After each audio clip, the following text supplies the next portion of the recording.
Well, how's it going, guys? Andrew here. And Connor. Welcome to another reaction review. Oh, boy. For a Netflix original film. Yes, sir. Came out last week. Mm-hmm. It is called... I'm Thinking of Ending Things. Who directed it? Charlie Kaufman. And it stars... Jesse Buckley and Jesse Plemons and Toni Collette. And, he always has a fun name. Lupin. Do you know his name? No. David Thewlis. That's what it is. Lupin. That's what I Yeah, know. Good yeah, job. Good on you. Yeah, David- he's got David Letterboxd Thewlis. pulled up, so Yeah. we got the fact checker right here. I just enjoy that last name. So, David Thewlis. Doulis? Thewlis. Thewlis. Yeah. Very nice. Mhm. But yeah, so I'm Thinking of Ending Things. It came out on Netflix a week ago, and we watched it last night. Oh, yeah. The wait was finally over. Yeah, Connor This was was gonna watch it definitely- like on his own, but then Yeah. he kind of kept pushing it, and I just was like, I'll just watch it when I get back home. I went home for the weekend, so Definitely one of my most anticipated of the year, for sure. and this is my first Kaufman directing, Okay. my second script that he has written. Mm-hmm. And you just watched the first one, like Maybe like 2 weeks ago. 2 weeks ago, yeah. And you? This is I've watched all of his directed films now, and then probably 3 of his other scripts. I think it is, so 6. Okay. Yeah. So 6 of his Mhm. scripts. Yes. So one thing we talked about it. We were like last night. We kind of sat for maybe 45 minutes to an hour just talking about the movie, because this movie Mhm. you definitely want to talk to somebody about it, because you're gonna be watching it and being like, what? And I want to be as vague as we can, Right. because it's gonna be very hard to talk about things, especially like in the second and third act. Especially things that might be ending. Yeah. Yes. And so this might not be the best review, but at the same time, I don't want to spoil anything. Yeah, we're not gonna go there's gonna be non-spoilers. You Yeah. know, so I mean, maybe we'll bring it up next podcast or something like that. Very for a little bit. quickly, yeah. So, but it's definitely a dense one. Running in almost, it's like 2:15, 2:14. So Yeah. It's a long movie. It's like 130 minutes or so. I will say the scenes are very drawn out. You're not gonna get a lot of different scenes. Yeah, there's not a lot of set locations. pieces going. Yeah. The first 40 minutes, there's like 3 scenes just to put you in perspective. Yeah. So Hey, it almost feels like a play. Yeah, saving money on that So, production, man. They only had to um, film in a car and then a house. And then Car and a house and a couple other places. a couple other places. Yeah. So, the one thing I guess, if we're just trying to stay away from the plot as of right now, the set design and the color palette that they chose for the film, filming it in the aspect ratio that they chose, Mhm. making sure everything that they want in there is meant to be there is so satisfying. Oh yeah. The lighting is wonderful. The season that they picked, winter, it felt This is a nice winter. it's a nice winter movie. Thanksgiving. To I was, Christmas. Connor's getting horror flashes of people driving in the snow, and I'm like, "Pfft, I do that all the time back in the day. Have my idea. How the I hell never could you did drive? put chains on my tires though. That No, seems didn't go that far? terrifying. Yeah. No, that seems like a thing you did back in the day. Yeah. Not now, but Yep. so that's one thing to praise is everything, the costumes, just the props that they use, the lighting, the editing, the camera movement is magnificent. Oh yeah. It's all very nice. Everything from a technical standpoint. Mhm. This is definitely my favorite narrative film of the year. Yeah. Not so sure about best film so far. I'd probably watch it again.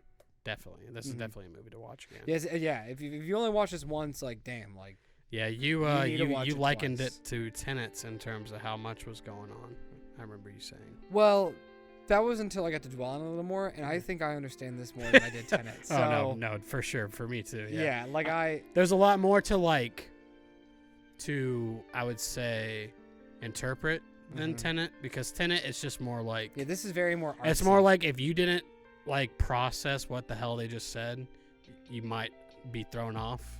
Whereas this is up to interpretation more Mhm. so. Yeah. They're not throwing all this crap at you and you're like, oh, I don't know what just happened, Yeah, it's not messing with time. No. It's just The script is probably way shorter than Tenet. I mean, maybe. The 2 car scenes are pretty lengthy. Yeah, honestly, they might be. I mean, Tenet is 15 minutes longer. Maybe not as many words, but like Tenet probably has a lot more action, yeah, like paragraphs, but like those two car scenes, easily like 15 to 20 pages each of just pure dialogue. Those remind me more of like, I know you haven't seen the Before trilogy and like Linklater's films, but those are like a lot like that. There's just two people having interesting conversations about that kind of seems anything. like his movies. Anyways. Yeah, so I mean, those are better than like most of what I've seen from him. Dazed But and Confused is pretty good. What'd you say? Dazed and Confused is pretty good. Boyhood, not so much. Nah. For me personally. It's cool, but anyways, we're not talking about that movie. We're talking about Kaufman's film. I guess also acting is just phenomenal. Oh yeah, across everybody the board. is great. Yep. I had no idea that Lupin, I've already forgot his real name, was in this. It was such a delight when I heard his voice, and I was like, he was in Kaufman's last movie, so I think they have a pretty good relationship. Gotcha. Anomalisa, he was in. was this Tony's first film with him then? Probably. Yeah. The other three actors, yeah. Yeah. Even like now, script-wise? like I don't, Even like script-wise? Like they haven't been in any of his other scripts? No. Like Okay. I don't think so. At least I'm pretty sure. Gotcha. But yeah, like originally, Jesse Buckley's character was supposed to be played by Brie Larson, which I forgot to tell you. I'm very glad it wasn't her at the end of the day. Yeah, no. No, I think this is just. I think Jessie Buckley between like Wild Rose and this, and I don't know how good she is in Beast, like I you like said. Beast, yeah. But I think she's like up and coming. In No, terms of, she'll she get needs, her. hopefully she'll be nominated for this. I don't know if she will. Like this is definitely the most mainstream, even though it's not mainstream. The only reason why it's mainstream is because it's available on Netflix. Yeah, exactly. So hopefully this gets her buzz to be. Apparently she's in Chernobyl, which we should definitely watch that. Okay. She's in that as well. But yeah, everybody's standout. The other what's his name? Jesse Plemons. Yeah, Jesse the other Plemons, Jesse. The other Jesse in the film. There's two Jessies. He, like we talked about last night, like it's so good that like he's getting like He's such a good actor. he's getting more recognizable, I think. And like more big roles. Yeah, I feel he's like, not- well, film wise. He's not, oh yeah, the fat Matt Damon guy Yeah, anymore. It's Fat not the Damon. joke. He's definitely like, I think he can stand his ground. And this film was like, I think really the first film where he is like the supporting actor. Oh yeah. So like he really like pushes that in this movie. He shows that he can carry a supporting role, and I'm really happy to see from where he first started, like in Breaking Bad and like small TV stuff, and then in like movies like Game Night, and now here. So Yeah. I think for both of them, I know you weren't the biggest fan of like the car scenes, especially the second one, but I just think that like there's so much of their characters revealed through those scenes, and also like the dynamic of their relationship as it stands, you know, whether it's especially you know. the second one. Yeah. I just think by that time I was just like, You thought it was just like redundant at that Yes. point? Okay. but like Fair enough. I understood. I was like, I know the second car scene is supposed to be like 10 times more important than the first car scene. Yeah. But it's like, damn, could we have not picked like a different environment to do it in? Like I get why we're doing it in a car, Right. but like, In the snow at and night, it's like in the dark time dark, now, yeah. so you're kind of getting more drowsy, Uh-huh. and it. Like that's like my biggest like gripe with the film is that second car scene, because both car scenes are about 20 minutes long. Right. And so like it just can get a little dialogue heavy, and Yeah. you might be kind of not really I wasn't really trying to space out, but I was just kind of like dialogue was just kind of getting blended, and I couldn't really remember what the character said last to make the character what they're saying now, like the reason why they're saying that. And so I was getting just like, God, it was just too much words. So Fair enough. I mean that's like I told you, that's Kaufman. yeah, Especially like with the story like this, I guess, or like the settings that they're in, you know, like these characters and their relationship. It's just like that, like she's mainly the talkative one, and then he is as smart, if not smarter than her, but much more quiet and like subdued, and like doesn't really like expand on his ideas as much as she does, you know. So yeah, I don't know. I just I was really loving a lot of this film in terms of the presentation and just like building these characters as like just people, and I like there's a lot more of a like psychological thriller sort of feel. Yeah, I definitely was way more than feeling I that. thought it was. Yeah, Like definitely the did second you, act. Did you watch the trailer? Nope. Okay. So like, Is the trailer kind of misleading? no. I was just saying like it kind of sets it up like that, especially like. So you were actually shocked that it wasn't misleading? No, I mean No. I was just shocked in terms of like how much we got, I guess. Gotcha. But I think it's definitely appropriate for. I mean, I feel like there's just could be a ton of interpretations for this movie. It was very, like, pretty much like the end of the first act and all of the second act is pretty unsettling and uncomfortable. It's definitely uncomfortable, and And especially when like how the in-laws are bringing. and Well, like not even how in-laws, the camera but the parents. moves and how the characters are placed and the lighting and like. I was almost like, damn, like this does feel almost like kind of like a horror-esque, Right. like nightmare-fueled, like. I feel like I was dream. laughing a lot more than you because it's just how like uncomfortable everything is, and like just like the timing of, because I do think it is like intentional comedy. It's not like, oh, this is like awkward, so it's funny. Oh yeah, no, there was sort of definitely thing. like I picked It's that up. definitely like I feel set up like that, Mhm. especially like when they get to the house and everything, and the parents are just so kooky. Yeah, you how know. Jesse and his parents, how their relationship is very, it's comical in a very unpleasant way because we are also like the girl Jesse. We don't know this family, and obviously there is a lot there, and so we're just like, haha. I feel like once we get to the dinner scene, that's where we were talking about like it starts to flip in terms of what the narrative is mostly. Which like is that's like a big it's just a surprise. slow start Yeah. because it's still her for like basically the first 2 acts. Mm-hmm. But where we get most of the information about him and his upbringing, and like because there's a lot of psychological terms thrown around, and like just theories, and I guess you could say. Yeah. 'Cause I haven't taken a psychology class, but Jeez, yeah, I haven't taken one.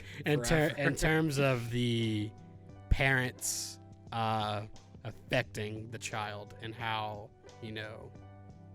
how he could I guess end up becoming to the place where he is later in life. Mm-hmm. I don't want to like say too much. Yeah. But yeah, I think just thinking back on that and like planting those seeds early, Mm-hmm. and then eventually like all of the what's the word, the just everything coming together in terms of the God. Anyway, I can't think of the word, but yeah, I just thought it was pretty phenomenal. I mean, he just maps out his scripts and his characters so brilliantly, and I think he gets better as time goes on. Yeah. So Yeah. it'll be interesting to see you go back and revisit some of his other stuff. I was going to say, out of solely his scripts, where would you place this? See, this is the second one that I've seen that's an adaptation of something else. like Gotcha. a book. So not every, so like Most of his are original. Yeah. What was the other adaptation? Adaptation. But Wow. that's like, Okay. but that's like loosely an adaptation. Gotcha. You'll understand once you watch it, but I guess technically it's an adaptation of something, but it really isn't. Interesting. I would say, yeah, that's one of my favorites of his. You said like what in terms of my favorites? Yeah, like so you've seen 6. So where would you put this? Just the script? Just the script. No, nothing else. Just his script. Probably top 4. Top 4. Yeah, I Okay. mean, I haven't really made a list yet, and I've pretty much all of his films I've only seen once, so I Mhm. kind of want to revisit all of them. So, Eternal Sunshine being John Malkovich, I've only seen twice, and that was like recently. Yeah. So, yeah, but overall, I think this is definitely one of his best movies. Definitely, I wasn't the biggest fan of Anomalisa, and like I watched that in high school, so I don't think I like appreciated it as much. I was in high school too, and I remember seeing the trailer. I'm just like, isn't claymation supposed to be cool looking? Yeah, so I definitely want to like revisit that. Yeah, I definitely want to watch. But yeah, I think this is definitely one of his best films, All right. just script or directorial. So yeah, What is the grade? it's a comfy 9. Yeah, that's Yeah. what I thought for you. So definitely one of the better films I've seen this year. I mean, we haven't really had much opportunity to get a lot of great things yet. Most of it has been pushed. Yeah. So this was just like, thank God, like something I was looking forward to, and I fucking adore it because like Tenet didn't really come through that way. Sadly, So no. sadly, like I still enjoyed it, but this is like Yeah. another level. This is like right up my alley. So I'm really pleased with it because a lot of people, even fans of his, weren't the biggest fan of this. Like at least I've seen from Letterboxd and stuff like that. And his films are pretty like they get praised from the critics, but nothing like beloved, you know. Some critics just think he's a little too like out there and stuff like that. So I'm glad that I appreciate it as much as I did. I guess there's two right there. You can have your out there Nolan people and your out there Kaufman people. Yeah, So exactly. Different So- perspectives. So what are you feeling grade wise? B+. B plus? Mhm. Okay. Yeah. I feel like the more we talked about it, the more you liked it. I did. So, I won't. I'm not gonna lie. When we pressed stop on Netflix, I was just like, damn. And then we the talked, final act is something else. So and then we talked, and then I could tell that I was getting a lot more interested and connecting the dots. And I was like, okay, you know what? This was actually really cool. right. When I guess I haven't had a movie like that in quite a while where. Like I wish Tenet was like that, where we could have like sat down and like connected the Like, dots. all right, what do you really mean by this? Like, what did the orange thing with like the silver thing on the backpack really mean? Oh, right. Like, If there's any hidden meanings with Yeah, that, but no, it's but, pretty straightforward. no, like the more we talked about it, the more I was like, okay, I'm actually understanding this. There's a film. purpose to everything Yeah. that is put in this and all the scripts. So So yeah, it's that's something you can appreciate from It's really him. good. Mhm. It's nice. It's a nice film that we got to see. It's a nice film to sit on and then eventually rewatch when you're Yeah. ready, when you're comfortable. Yeah. So I've already seen people on Letterboxd that have like already watched this probably like 3-4 times. So I'm like, hey, good. I don't know if I'm there yet, I don't know if but I I'm could. definitely gonna rewatch it before the year's over. Probably. Yeah, I don't think I could have watched this 3 or 4 times in a week. And the first week, yeah, It's like 10 hours of just straight Yeah. dialogue. basically. After that, I would be like, man, I'm not gonna watch a movie for a week. Yeah. Like, All right, well, I'm glad we both liked it. so, any other thoughts? Go watch it. Yeah, it's a Netflix. You own Netflix. I kind of wish we watched it in theaters, but like we'd still have to pay for it, and then also like COVID, and we had would to have drive to to Atlanta. the city. Like, And you This know, was the I kind of would comfort wanted to shout out to our boy Akshay. We couldn't get together to watch it, but it's all good. it's all good. He'll come by, check out the house soon. and Check out the house. Watch some Maybe- stuff, you know. Maybe for the other Netflix film dropping this month. Yeah, Double All the Time. Yeah. Yeah. All the time. Maybe All right, we'll do sweet. that for that, but Be on the lookout for that review yeah, soon. that'll probably be our next one. So For sure. Without further ado, guys, this has been Andrew. This is Connor. Peace. Good.